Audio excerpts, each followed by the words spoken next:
can't be more than 16.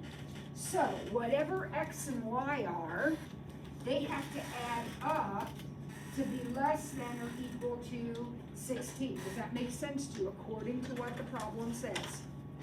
However many A's I do and however many B's I do, together, they can't be more than 16. So they have to be less than or equal to 16.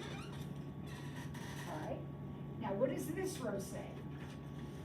This row says 3 A problems, so x, 3 minutes for every x, and 6 minutes for every y, has to be less than or equal to 60. We have 60 total minutes to take this test. Every A takes me 3 minutes, and every B takes me 6 minutes. So 3 x's plus 6 y's have to be less than or equal to 60. 2 constraints that are always part of the problem are x is positive and y is positive. Now, can anybody explain to me why that is automatically going to be part of the problem? What does x stand for? The number of A questions? Can I answer negative questions? No. That's why your grid, your graph, is only drawn in the first quadrant. I mean, here's the whole thing, right? But we don't care about these quadrants because x and y have to both be positive, always. X and y are real values, the number of problems in this case. So there are your constraints. Now, when we set up this sheet, we just put a random number of constraints, so you might need more blanks than this and you might need fewer. Every constraint needs to be written down. What is the purpose of this problem? What am I trying to do in this problem? I want to optimize, I love that word, that's a calculus word, I want to optimize my score on this test, right? So I want to maximize my score. And how will my score be calculated? 10 points for every x and 15 points for every y. So my score is going to be 10x plus 15y. So if I answer one of each, my score will be 10 plus 15. And the purpose of the problem will always be to either maximize something or minimize something. In the case of my score, obviously I want to maximize it. But if I was doing something with the cost, you know, my grocery costs, I wouldn't want to maximize that, I would want to minimize it. We're always going to be doing one or the other. Okay, so now we're ready, the chart's filled in, I got all my constraints listed, I got my expression, I'm going to maximize or minimize. Notice, this row is not a constraint because I don't have a value here. What would be in that box? The total value? And I don't know that. I don't know that yet. Okay? So that is what I'm maximizing. My constraints are the ones I have a whole row for. And then this one always. Okay? So I'm going to graph these. I would suggest you use colors, but it's not required. It's not required. I think it's easier to keep straight, but it isn't required. These two, I never graph because I've already taken care of that by setting up only quadrant 1. X is positive, Y is positive. So I don't worry about graphing those. Do we put that on the constraints every time? Yeah, yeah. It's easy points. If you don't put it there, I'm not going to mark it wrong probably, but everything you write down is with points. So the more you write down, the more points you can get. Okay, this problem's worth a lot of points because there's a lot of stuff to do. All right, so I'm going to graph this one in with you, okay? And I would suggest that when you graph it, you do it with the intercepts. So what I mean by that is, let's let x be 0. So I'm to cover up that x. If x is 0, y will be 16. So 1, 2, 3, 4, 5, 6, 7, 8, 9, 10, 11, 12, 13, 14, 15, 16. There's the point, 0, 16. You might have to add extra blanks to your graph. That's not a big deal, kids, just add extra hash marks like I did. It'll be fine. Now, what if y is 0?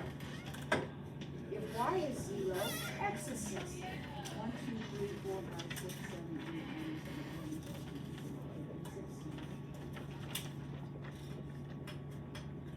16. As straight as you can, and you actually could use a straight edge like that.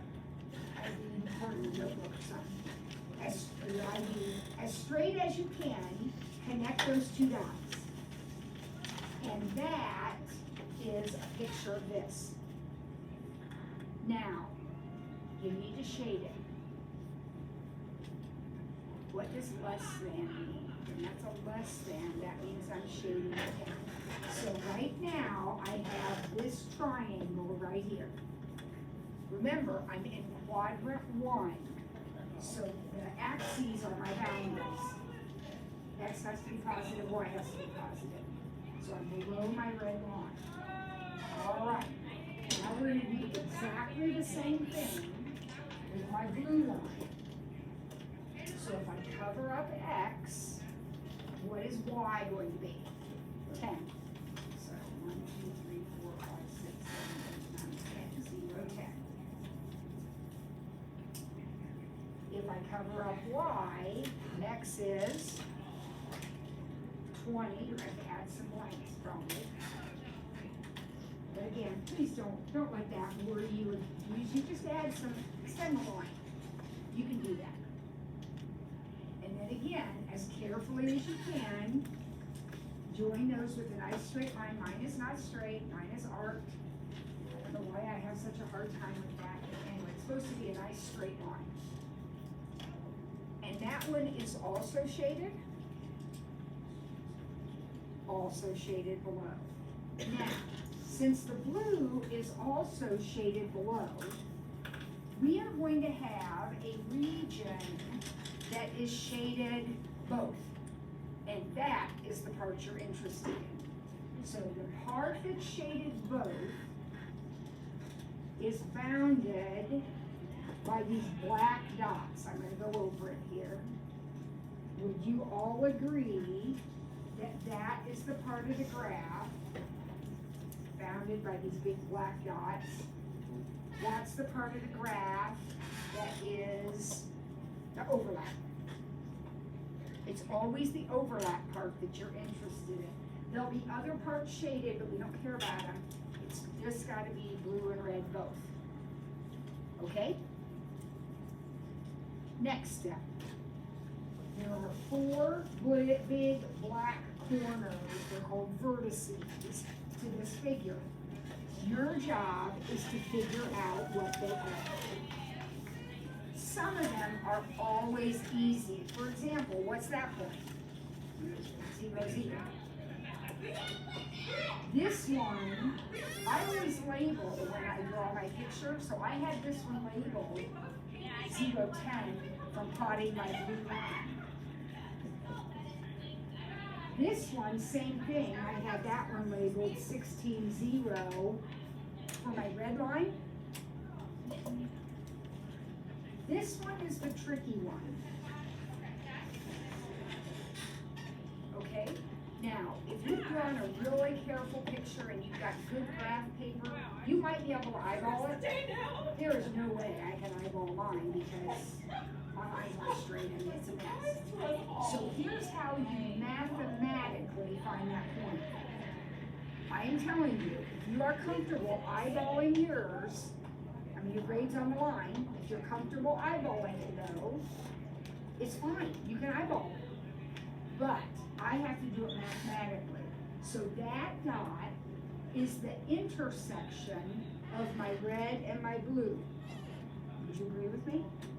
My red equation is x plus y equals 16. My blue equation is 3x plus 6y equals 60.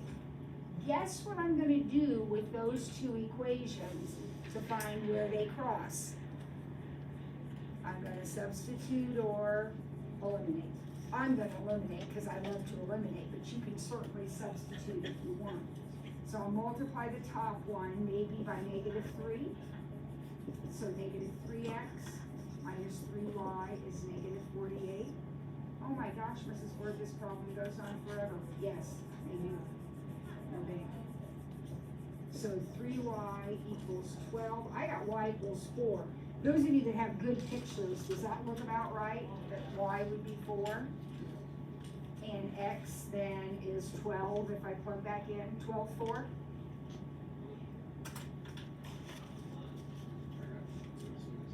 Okay, he got 10, 6.